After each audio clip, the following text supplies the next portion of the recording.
What is the connection between clay and key? How are these two words connected? And how are they associated with becoming a confident speaker? Well, you will understand everything by the end of this video. To become a confident, effective, and persuasive communicator, you need three things. The first is your content. Your content should be authentic, interesting, and useful. And all these ideas should be connected coherently. Make sure that your content adds value to the listeners. The second is language, the choice of words, and the way you string them together. The third is expression, the way you present your content.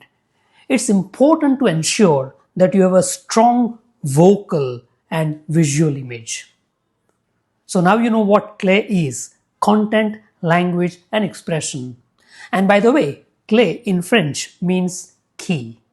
So now you have answers to all the questions that I asked you at the beginning of this video. If you want to become a confident speaker, join my workshop. The details are in the caption below. Have a great time.